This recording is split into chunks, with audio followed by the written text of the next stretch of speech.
तो व्याकरण पढ़ना है। तो व्याकरण क्या है? व्याकरण वह शास्त्र है, लिखिए, वह शास्त्र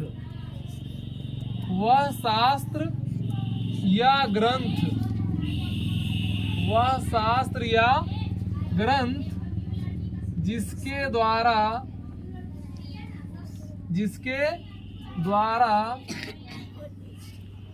मनुष्य शुद्ध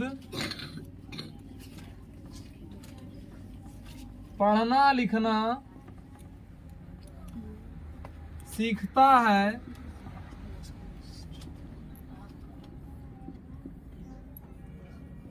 उसे व्याकरण कहते हैं।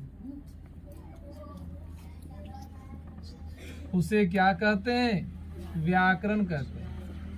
वह शास्त्र या ग्रंथ, यानी वह पुस्तक, वह किताब, वह ग्रंथ, वह शास्त्र जिसके द्वारा मनुष्य, जिसके द्वारा, यहाँ कुछ छूट गया, जिसके द्वारा मनुष्य किसी भाषा को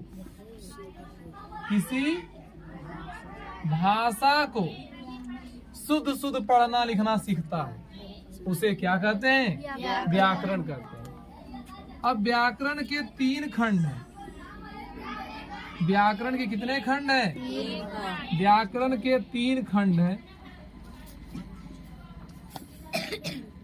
पहला है वर्ण विचार। पहला क्या है? वर्ण विचार। दूसरा है शब्द विचार। दूसरा क्या है? शब्द विचार। और तीसरा है वाक्य विचार। तीसरा क्या है? वाक्य विचार।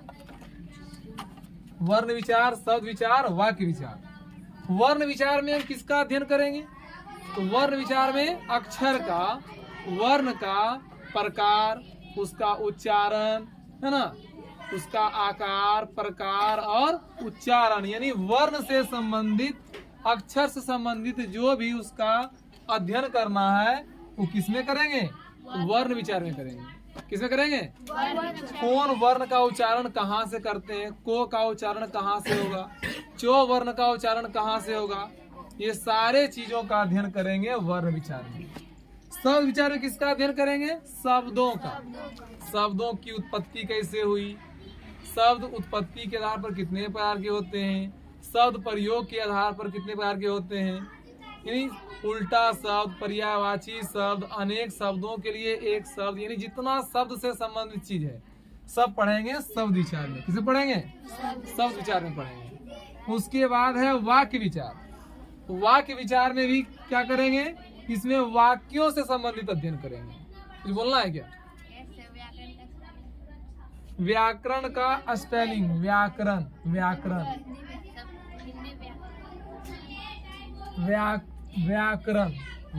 लिख दिए। वाह क्या बात होता है, मिस्टेक सबसे होती है। आइए, वाक्य विचार हो गया। यहाँ सही लिखे, यहाँ सही लिखे, यहाँ आकर पड़ गया ना। वाक्य विचार। अब लिखना है वर्ण विचार। किसके बारे में पढ़ना है? वर्ण विचार के बारे में पढ़ना है। लिखिए, व्याकरण का वह खंड, व्याकरण का वह खंड, व्याकरण का वह खंड जिसमें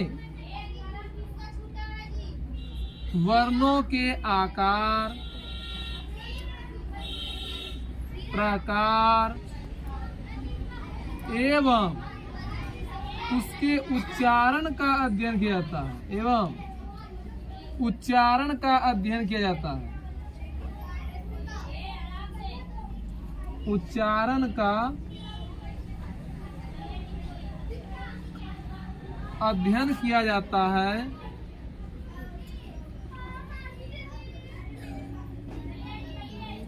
उसे वर्ण विचार कहते हैं।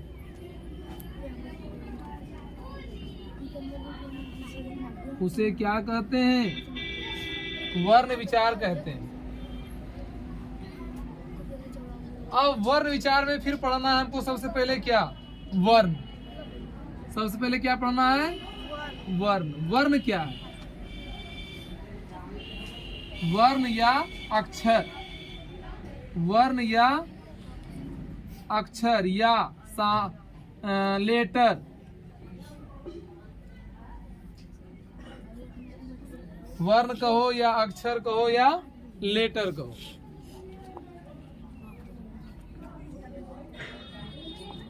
वर्ण भाषा की सबसे छोटी इकाई को, भाषा की सबसे छोटी इकाई को, भाषा की सबसे छोटी इकाई को वर्ण कहते हैं। जैसे कोई भाषा बोले कमल, तो कमल का जो सबसे छोटी इकाई होगा क्या होगा, क म ल, है ना।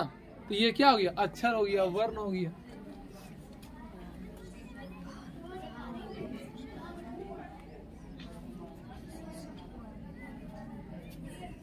इतना लिखिए। तो भाषा की सबसे छोटी इकाई को वर्ण कहते हैं। जैसे कमल, कमल में कितने वर्ण हैं, तो कमल में जो है, कमल में 6 वर्ण है। कितने वर्ण है, 6 वर्ण है।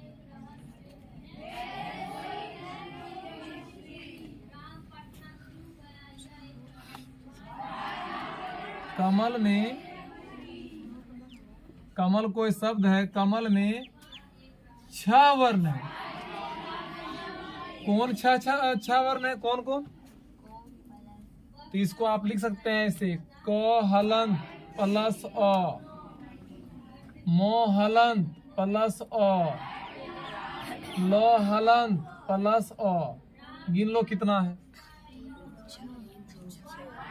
क हलंत माने हुआ आधा क, आधा क में अ जोड़िएगा तब पूरा होगा क। समझे कि नहीं, क कोई वर्ण नहीं है, क एक ध्वनि है। वर्ण है क, वर्ण है म, वर्ण है ल। समझे कि नहीं, क म ल। ये नहीं क वर्ण नहीं है, म वर्ण नहीं है, म। सब में आधा जो रहेगा वो है वर्ण। उसमें ओ जोड़ेंगे कि क आधा में अ जोड़ेंगे तब होगा पूरा क। आधा ही मो में अ जोड़ेंगे तब होगा पूरा म। आधा ही लो में अ जोड़ेंगे तब होगा पूरा ल। अर्थात कमल में 6 वर्ण है, 1 2 3 4 5 6। तो 3 क्या है, लिखे कमल में 3 ध्वनि है, 3 ध्वनियां हैं। वो 3 ध्वनियां कौन कौन सी है, तो वो है क म ल। समझ में आई कि नहीं समझ में आई। घर, घर में, घर में कितने वर्ण है बताइए आप।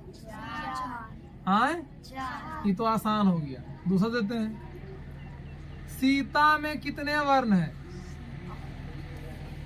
सीता में कितने वर्ण है।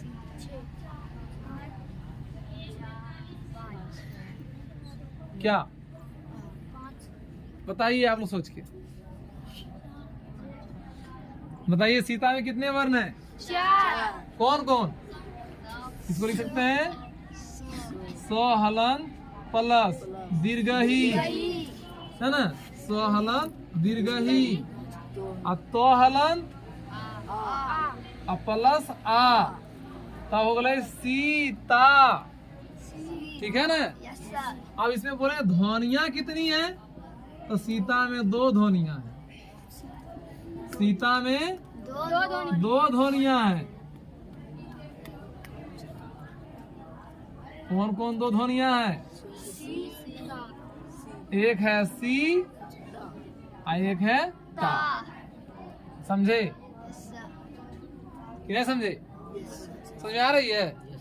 अब लिखिए वर्ण के प्रकार। वर्ण के प्रकार।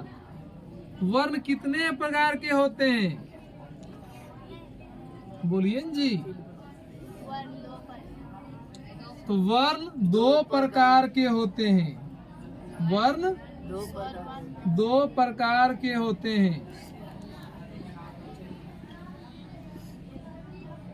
कौन कौन? पहला स्वर वर्ण और दूसरा व्यंजन वर्ण।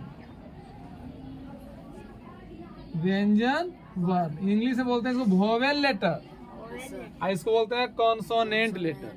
ठीक है, वोवेल लेटर और कॉन्सोनेंट। लेकिन हिंदी में वोवेल लेटर ढेरों होता है, 5 नहीं होता। इंग्लिश में होता है 5 गो, अंग्रेजी में वोवेल लेटर 5 गो। कौन कौन? ए ई आई ओ यू। लेकिन हिंदी में वोवेल लेटर सिर्फ स्वर का इंग्लिश है वोवेल। इन्हें वोवेल समझ जाना, 5 इसमें भी होगा, इसमें ज्यादा होगा। तो आइए अब पढ़ते हैं हम लोग स्वर वर्ण किसे कहते हैं, स्वर वर्ण क्या है और व्यंजन वर्ण क्या है। स्वर वर्ण और व्यंजन वर्ण पढ़ना है।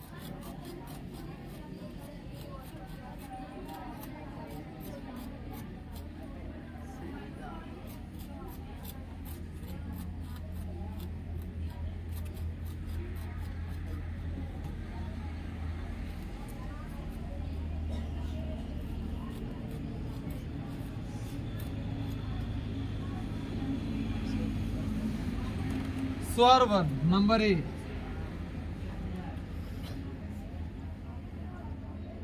बोलिए, किसी को याद है? कोई जानते हैं स्वर वर्ण क्या है? स्वर्ण लिख दिए, स्वर्ण होता है स्वर वर्ण। देखिए, जिस वर्ण का उच्चारण, जिस वर्ण का उच्चारण स्वतंत्र हो, ऐसे हम लोग को जानते हैं। हम परिभाषा सब अलग लिखा रहे हैं आपको। परिभाषा जो है बिल्कुल हम अलग लिखा रहे हैं आपको। बहुत सारे लोग बोलेंगे क्या क्या लिखा दिया, ऐसा परिभाषा तो नहीं देखे। जिस वर्ण का उच्चारण स्वतंत्र हो उसे स्वर वर्ण कहते हैं। कितना सिंपल है, उसे स्वर वर्ण कहते हैं। लेकिन लैंग्वेज जितना सिंपल, समझना उतना कठिन। लैंग्वेज भाषा परिभाषा जितना छोटा रहेगा, समझना उतना मुश्किल होता है। परिभाषा जितना बड़ा रहेगा, समझना उतना आसान होता है। तो ये हम याद करने के लिए तो आपको दे दिए आसान, लेकिन समझना है इसको। क्या समझना है? वर्ण में भी हम बताए क्या आपको कि भाषा की सबसे छोटी इकाई को वर्ण कहते हैं। लेकिन इसका जो पुराना परिभाषा जानते हैं क्या है? वर्ण किसे कहते हैं? वर्ण उस मूल ध्वनि को कहते हैं जिसके खंड या टुकड़े नहीं किए जा सकते हैं। ये है पुराना परिभाषा। हमने क्या लिखा है? भाषा की सबसे छोटी इकाई को वर्ण कहते हैं। लेकिन सेम है, अर्थ दोनों का क्या है? सेम है। क्यों भाई? वो भी क्या बोला कि वर्ण उस मूल ध्वनि को कहते हैं, उस मूल ध्वनि को जिसके और खंड या टुकड़े नहीं हो सकते हैं। तो हमने भी तो वही बोला कि भाषा की सबसे छोटी इकाई को वर्ण कहते हैं। सबसे छोटी इकाई हो, आप खंडित करते जाइए, करते जाइए, करते जाइए, एक ऐसा समय आएगा जिसको आप और खंडित नहीं कर सकते हैं। तो उसे हम क्या कहते हैं? वर्ण कहते हैं। उसे हम वर्ण कहते हैं। अब वर्ण दो प्रकार के, स्वर वर्ण और व्यंजन वर्ण। अब स्वर वर्ण का पुराना परिभाषा क्या है? तो स्वर वर्ण का परिभाषा है कि जिस वर्ण का उच्चारण बिना किसी दूसरे वर्ण की सहायता से हो। यह है परिभाषा, पुराना परिभाषा जो बुक में ज्यादा मिलेगा आपको। जिस वर्ण का उच्चारण बिना किसी दूसरे वर्ण की सहायता से हो, उसे हम कहते हैं स्वर वर्ण। हमने क्या लिखाया? जिस वर्ण का उच्चारण स्वतंत्र हो, तो वही हुआ। बिना किसी दूसरे की सहायता से हो, चाहे आत्मनिर्भर हो, तो ये आत्मनिर्भर है। कौन? स्वर वर्ण। ये कहता है हमको किसी से कोई मतलब नहीं है, हम अपने आप में स्वतंत्र हैं, हमको उच्चारण करने के लिए आपको किसी का सहारा लेने की जरूरत नहीं है। इसे हम कहते हैं स्वर वर्ण। जिस वर्ण का उच्चारण स्वतंत्र हो उसे हम कहते हैं स्वर वर्ण। जैसे कौन कौन है भाई स्वतंत्र? जैसे है ओ बोलने के लिए आप बोलिए अ बोलने के लिए कोई कुछ सटा उटा नहीं होने, किसी दूसरे की सहायता लिया, हम बोले आ कोई। लेकिन अगर आप बोलते हैं क तभी बोला आएगा जब आप बोलिएगा अ। अगर आप बोलते हैं ख तभी बोला आएगा जब आप बोलिएगा अ। अगर आप बोलिए गो तभी बोला पाएगा जब तक कि उसमें अ आएगा। बात समझ आ रहा कि नहीं आ रहा? लेकिन अगर अ सिर्फ बोले तो ओ तो अपने आप में अ है, अगर बोले आ तो अपने आप में आ है ना? इसकी उच्चारण के लिए किसी दूसरे वर्ण की सहायता नहीं लेनी पड़ती है। जैसे अ हो गया, आ हो गया, हर्षही हो गया, दीर्घही, हर्षहु, दीर्घहु। इसको हर्षही दीर्घही बोल रहे हैं, लेकिन इसको अभी जो मॉडर्न जमाने में जो पढ़ाने का तरीका हम लोग को बताया गया, उसको कैसे पढ़ाया गया पता है? ओ आ ई ऊ इस तरह से पढ़ाने के लिए बताया गया है, ना कि ओ आकर आ, हर्षही, दीर्घही ऐसे पढ़ाने नहीं बताया गया हम लोग को। समझे कि नहीं? क्या बताया गया है? ओ आ ई ऊ इस तरह से बताया गया है। यह है छोटा ई, यह है बड़ी ई, यह है छोटी यू ऊ, यह है बड़ी ऊ। समझे कि नहीं? ई ऊ समझे कि नहीं? हाँ ऐसे। आई है री, ये री। क्या हुआ? 1 2 3 4 5 6 7। फिर है ए आई ओ आओ। बस मूल रूप से 11 है, मूल रूप से 11। ऐसे 13 होता है लेकिन वो नए के बराबर है, मूल रूप से 11 होता है। तो लिखेंगे स्वर वर्ण मूल रूप से कितने होते हैं? 11 होते हैं। कितने होते हैं? 11 होते हैं। देख लो, गिन लो, लिखिए, नोट कीजिए जल्दी।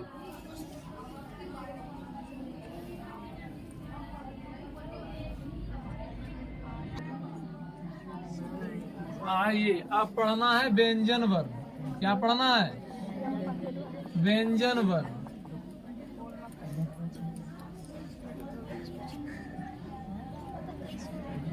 Consonant letter. तो व्यंजन वर्ण किसे कहते हैं? जिस वर्ण का उच्चारण स्वर वर्ण की सहायता से, बिना स्वर वर्ण की सहायता लिए व्यंजन वर्ण एक कदम आगे नहीं बढ़ सकता। समझे कि नहीं? तो जिस वर्ण का उच्चारण स्वर वर्ण पे निर्भर हो, स्वर वर्ण की सहायता से हो, तो उसे हम कहते हैं व्यंजन वर्ण। देखिए, जिस वर्ण का उच्चारण स्वर वर्ण की सहायता से हो, स्वर वर्ण की सहायता से हो,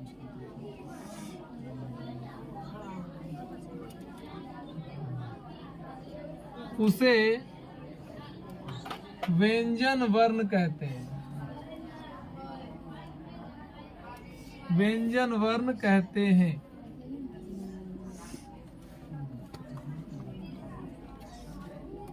अब व्यंजन वर्ण कौन कौन है तो सब लिख देते हैं। क वर्ग में, क वर्ग में कौन कौन आ गया जी? क, ख, सब में हलंत होगा। ग, घ, अंग। फिर आइए च वर्ग में, च, छ, ज, झ, इय। फिर ट, थ, ड ढ न, फिर त थ द ध न, फिर प फ ब भ म। सब में हलंत होगा, सब में हलंत। ये हो गया टो वर्ग, यानी टोठो वाला वर्ग, टोठो वाला अक्षर। ये हो गया तो वर्ग, ये हो गया पो वर्ग। क्या हो गया? 5 पचे 25, 5 पचे 25। उसके बाद लिखिए अंतस्थ व्यंजन, अंतस्थ, अंतस्थ व्यंजन।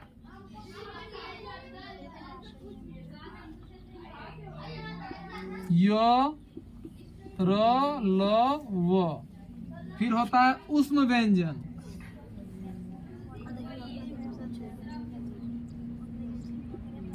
तालम स, मूर्धन स, दंत स, ह।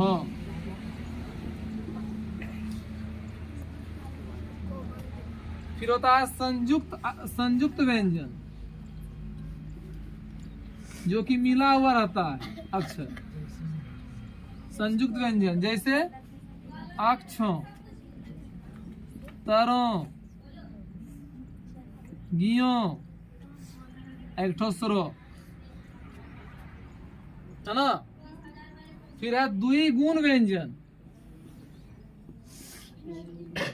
द्विगुण व्यंजन कौन है? नया नया आया है। अंगो एगो अड़ो है, आ एक ठो ढो है, ढो में बिंदा वाला। और फिर है अयोगवाह, अयोगवाह, अयोगवाह कहते हैं अन और आह को। ऐसे इसको ना तो व्यंजन माना गया है ना तो स्वर, इसलिए क्या कहते हैं? अयोगवाह कहते हैं।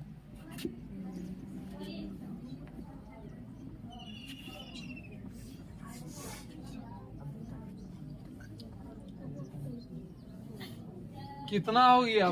25 25 4 29 29 4 33 33 4 37 37 4 41 41 उधर 11, कितना हो गया?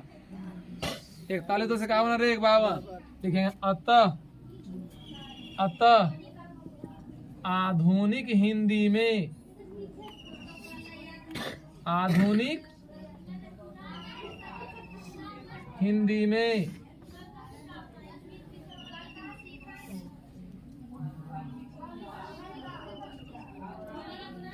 कुल 52 वर्ण है। पहले व्यंजन तो लिख लो, व्यंजन वर्ण कितने हो गए? ठीक है, कुल, लाल कलम से कौन लिख दिया यहाँ जी? ये कुल व्यंजन वर्णों की संख्या।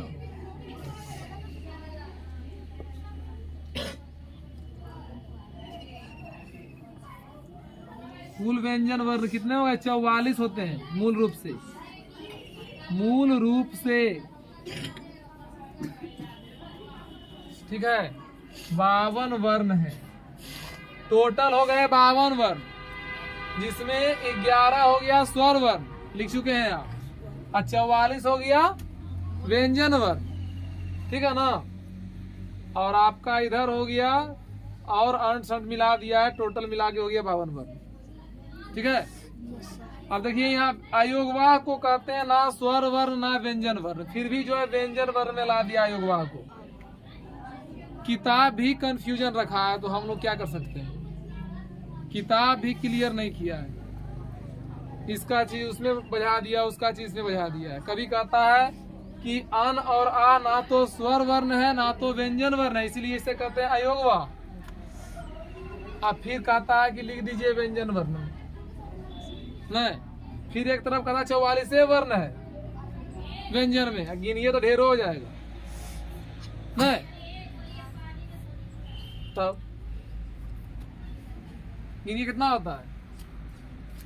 25 और 12 37 और 37 और 4 41 पुरता, नहीं।